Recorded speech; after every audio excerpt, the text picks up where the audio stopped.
Assalamualaikum warahmatullahi wabarakatuh. Jumpa kembali bersama Pak Guru, murid-murid dalam pelajaran fikih kelas 5. Bagaimana kabar kalian, murid-murid? Tentunya baik-baik saja ya. Dan tetap semangat meskipun di rumah. Mari kita awali pembelajaran kali ini dengan bacaan Bismillahirrahmanirrahim. Murid-murid, pembahasan kali ini yaitu tentang infak. Ada beberapa hal yang Pak Guru jelaskan pada pertemuan kali ini. Yang pertama yaitu mengenai pengertian infak. Dan yang kedua yaitu mengenai dasar hukum berinfak, dan yang ketiga yaitu mengenai ketentuan infak, yang terakhir yaitu terkait dengan tata cara berinfak. Simak baik-baik ya murid-murid, agar murid-murid tidak gagal paham.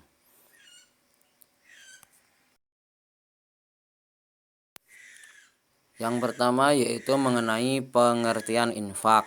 Tentunya murid-murid tidak asing ya dengan kata-kata infak, karena pas waktu di hari normal murid-murid selalu membayar infak pada madrasah di setiap hari Jumat. Karena ini masih dalam pandemi, maka kegiatan infak ditiadakan dulu.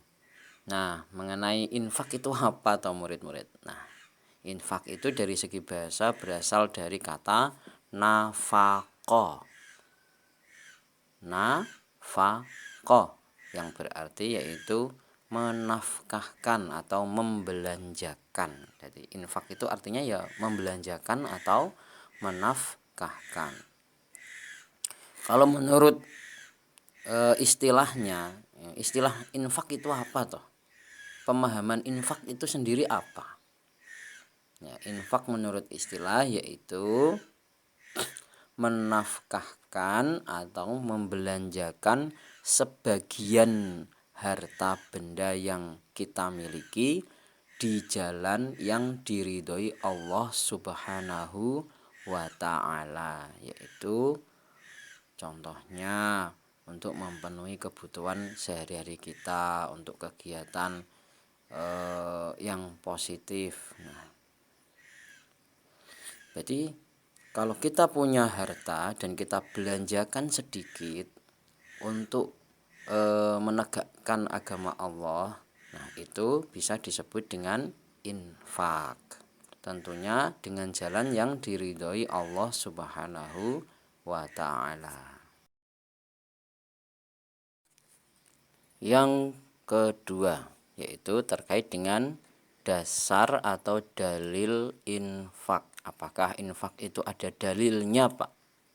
Oke, Pak Guru akan jelaskan bahwa ada dalil yang menerangkan tentang kegiatan infak tersebut, murid-murid, yaitu tentunya kalau kita orang Islam dasarnya adalah Al-Quran dan hadis. Ini Allah Subhanahu wa ta'ala sudah berfirman di dalam Al-Quran, yaitu surat Ali Imran ayat 92. Nanti murid bisa cari sendiri di Al-Qurannya. Pak Guru bacakan ya. A'udzu billahi minasyaitonir rajim. Lan tanalul birra hatta tunfiqu mimma tuhibbun wa ma tunfiqu min syai'in fa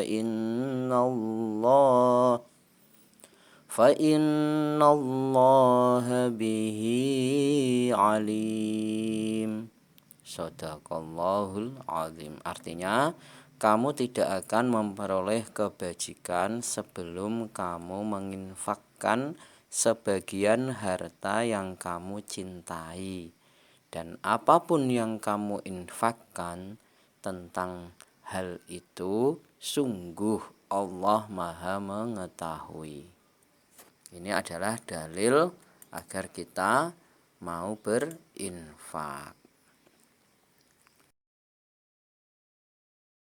Dalil yang kedua yaitu hadis Nabi Muhammad SAW yang diriwayatkan oleh Imam Muslim yang bunyinya Bismillahirrahmanirrahim. Anfik yabna Adam yunfik alaik. Artinya, berinfaklah wahai anak Adam, maka engkau akan dibalas. Hadis riwayat Muslim. Dua hal inilah yang mendasari umat Islam dalam berinfak. Murid-murid harus tahu ya dasar itu.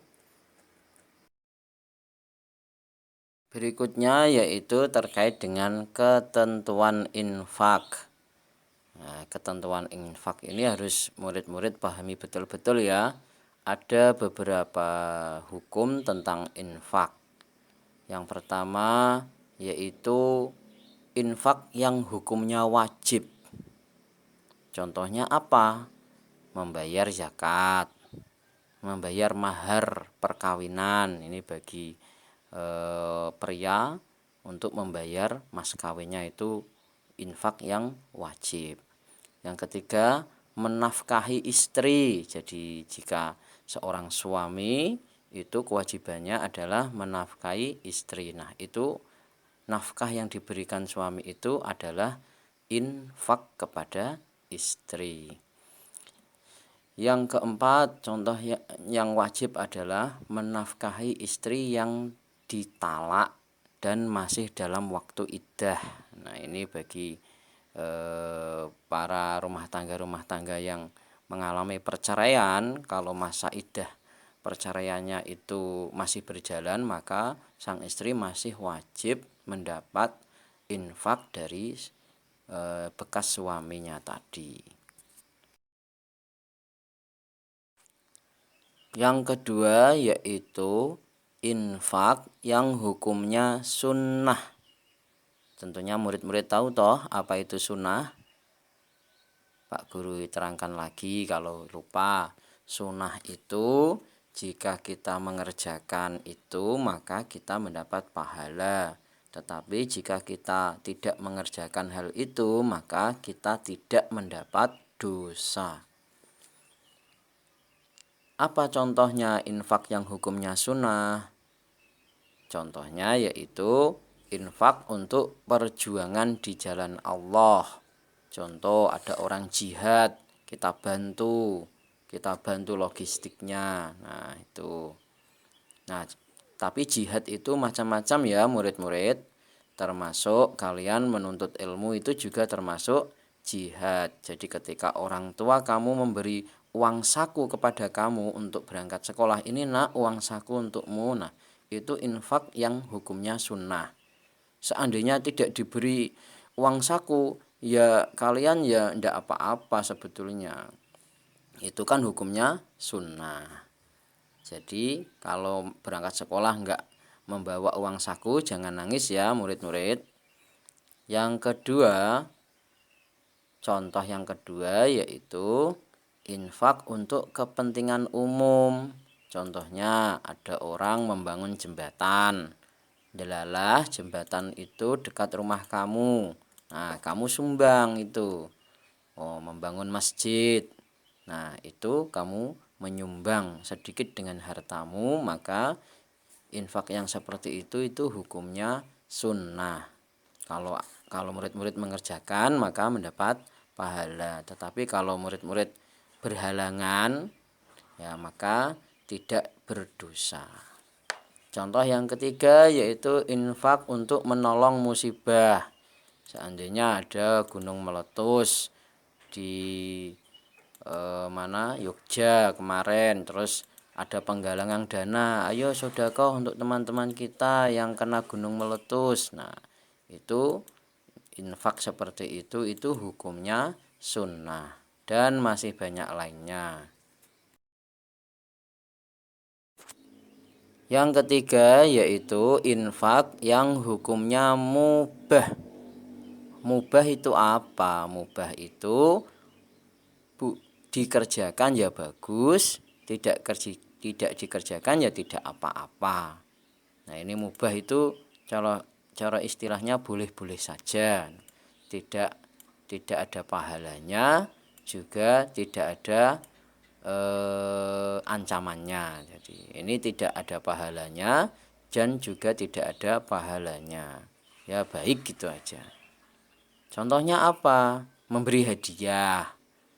Nah, itu memberi pemberian yang tanpa syarat. Contohnya ada murid-murid dapat prestasi, nilainya bagus. Terus orang tua murid-murid memberikan hadiah. Ini nak, hadiah untuk kamu. Nah, seandainya diberi mainan atau diberi pakaian atau diberi sesuatu yang menurut murid-murid itu berharga. Nah, pemberian dari orang yang seperti itu contohnya untuk menghadiahi murid-murid itu adalah hukumnya mubah, ya boleh-boleh saja, tapi tidak ada ganjarane, karena hukumnya mubah, ya itu kebaikan gitu aja, itu dipandang lebih baik gitu aja sebagai penyemangat.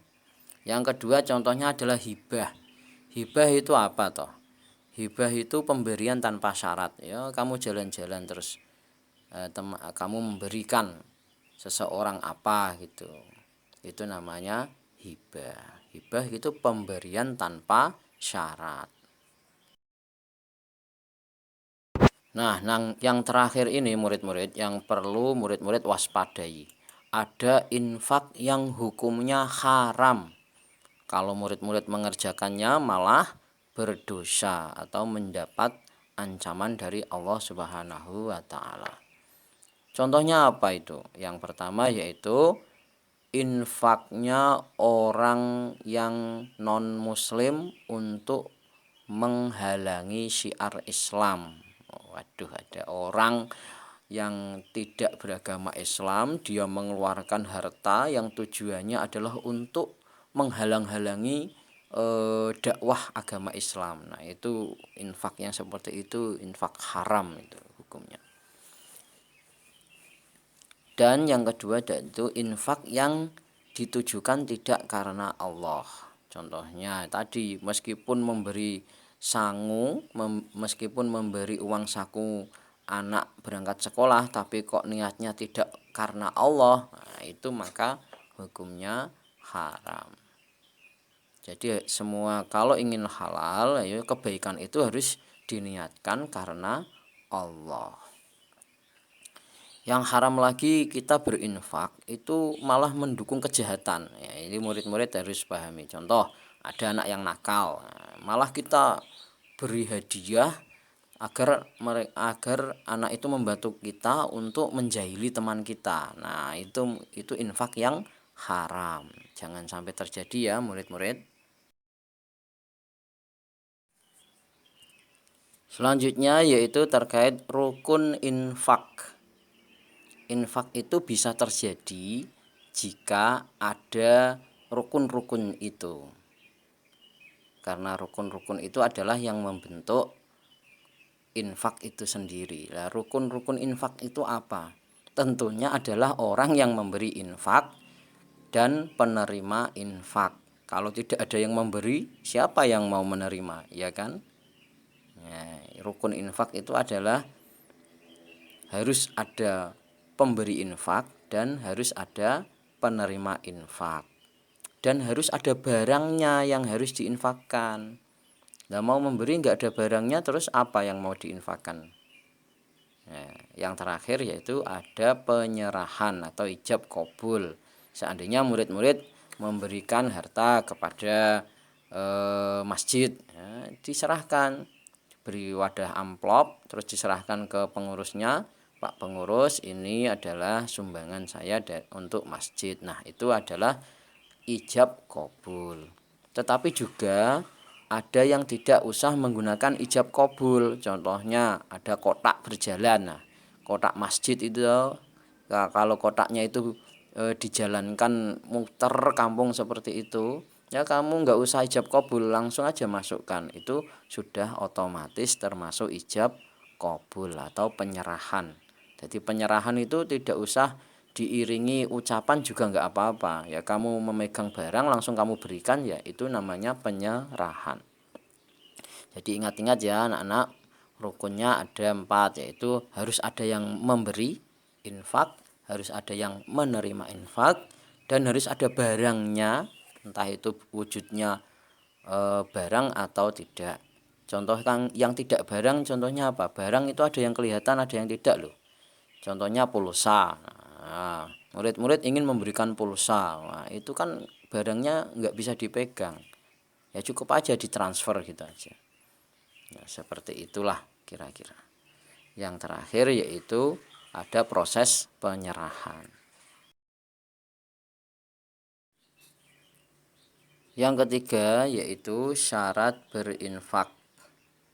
Syaratnya apa? Nah, syarat berinfak yaitu hartanya berlebih dan orangnya ikhlas, tidak menyebut-nyebut infak yang telah diberikan. Yang terakhir yaitu tidak menyakiti orang yang menerimanya. Ini perlu murid-murid ketahui bahwa kalau kita berinfak kok kita menyebut-nyebut terus infak yang sudah kita berikan, nah infak itu akan tidak berpahala lagi. Contoh lagi, kalau kita memberi sambil ngomel-ngomel, nah juga itu infak kita sudah tidak berpahala lagi. Jadi jangan sampai infak yang sudah kita berikan itu menjadi sia-sia. Syarat barang yang diinfakkan yang pertama yaitu harta yang boleh ditasarufkan. Artinya harta itu harus halal hukumnya. Yang kedua, harta itu harus terpilih. Artinya harta yang sudah kita pilih. Jangan sampai harta yang jelek-jelek, hartanya harus bagus. Yang terpilih itu artinya bagus. Yang ketiga yaitu harta yang diperjualbelikan. Nah, harta yang memiliki nilai ekonomis, nah, itu boleh kita berikan. Ya, contohnya apa? Ya jika kita memberi buah, ya buah yang bagus lah, yang bisa dijual lagi atau gimana gitu, atau mungkin bisa dimakan. Itu artinya harta yang diperjualbelikan itu harta yang mempunyai nilai ekonomis. Yang keempat yaitu orang yang sah pemiliknya. Jadi harta itu bisa diberikan karena harta itu menjadi milik kita. Kalau harta orang lain maka harta itu tidak boleh diinfakkan. Yang selanjutnya yang kelima yaitu sah menerimanya. Jadi barang itu harus bisa diterimakan. Jangan sampai kita memberi infak tetapi barangnya itu sulit diterima. Contohnya, saya punya mangga di mana, di sana, di tower, di atas tower sana, silahkan ambil sendiri. Nah itu barang itu sulit diambil ya, maka barang itu tidak boleh diinfakkan. Atau mungkin seperti ini, saya punya apel, ya saya beri apel tuh panjat sendiri, ya, itu enggak boleh ya. Kalau memberi ya diterimakan, sah menerimanya. Itu namanya infak yang baik dan benar.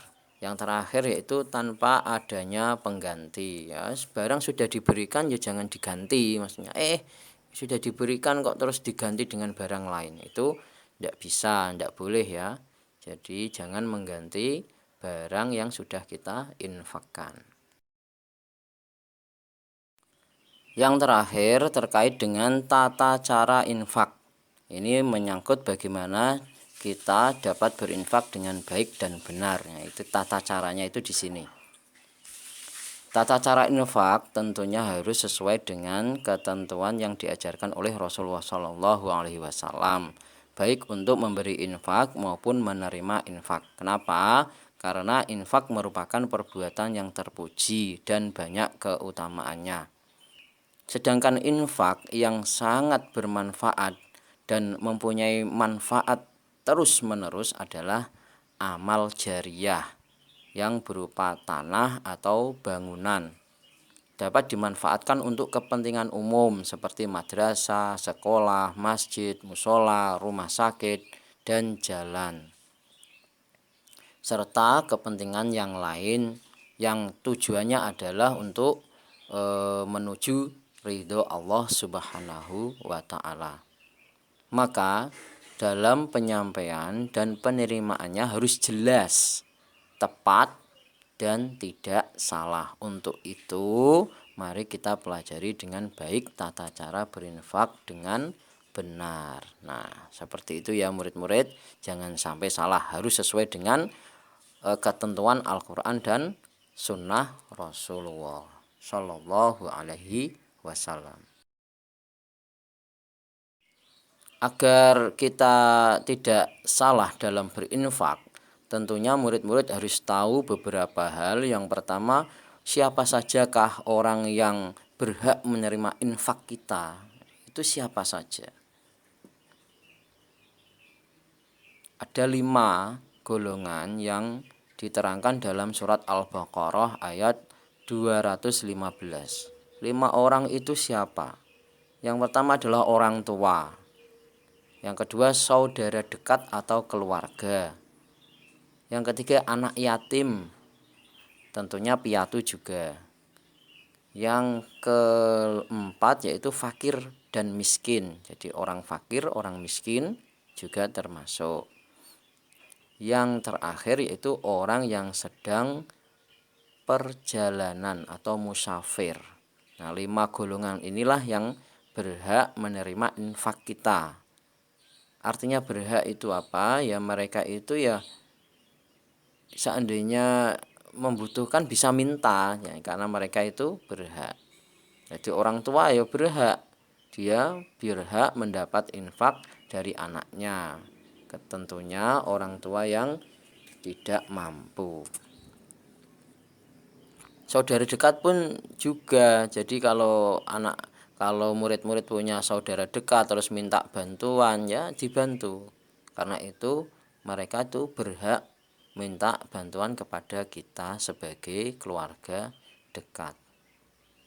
Seperti itu dari Pak Guru.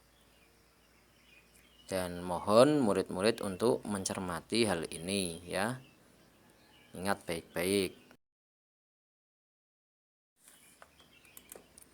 Dan terakhir yang harus murid-murid waspadai agar infak kita itu tidak salah sasaran, itu ada 4 golongan murid-murid yang harus murid-murid hindari untuk memberi infak kepadanya. Siapa itu? Orang kaya. Nah, jika murid-murid termasuk orang kaya, jadi murid-murid jangan berharap untuk menerima infak. Malah sebaliknya, murid-murid harus memberi infak. Yang kedua adalah orang yang masih mampu bekerja. Nah, delok wonge arep ngei dhuwit gampangane. Wonge sehat, bugar, kei dhuwit ya kesenengan. Malah semakin keset kerjone ya, murid-murid ya. Maka oleh sebab itu kita berinfak itu lihat-lihat orangnya. Kalau orangnya itu masih bugar, masih punya pekerjaan ya, dan masih mampu bekerja, kok kita beri infak terusnya, maka itu akan menjadi lengganan infak ya. Kita harus hindari orang-orang yang masih mampu bekerja. Yang ketiga yaitu pembangunan fasilitas umum yang sudah mewah, yaitu wong bangunannya sudah bagus kok masih minta infak terus untuk dibaguskan lebih bagus lagi. Nah, itu tidak perlu kita beri ya murid-murid. Ya lihat, bangunannya sudah bagus kok minta infak untuk dibaguskan lagi. Nah, itu enggak usah diberi. Itu tidak wajib menerima infak. Tidak berhak, maksud Pak Guru, tidak berhak untuk menerima infak. Yang terakhir yaitu penjahat aktif. Nah, ini perlu diwaspadai jika ada orang yang kebiasaannya berbuat jahat kok minta bantuan. Nah, hati-hati ya murid-murid, jangan-jangan bantuan kita itu malah dibuat untuk kejahatan. Nah, demikianlah yang Pak Guru sampaikan, jangan sampai murid-murid itu tidak tahu mengenai hal-hal yang sudah Pak Guru terangkan di atas terkait dengan infak. Karena itu murid-murid harus fokus dalam belajar, tetap semangat meskipun di rumah. Pak Guru akhiri, mohon maaf atas segala kekurangan, kesalahan yang Pak Guru perbuat sengaja maupun tidak sengaja. Dan Pak Guru akhiri, wassalamualaikum warahmatullahi wabarakatuh.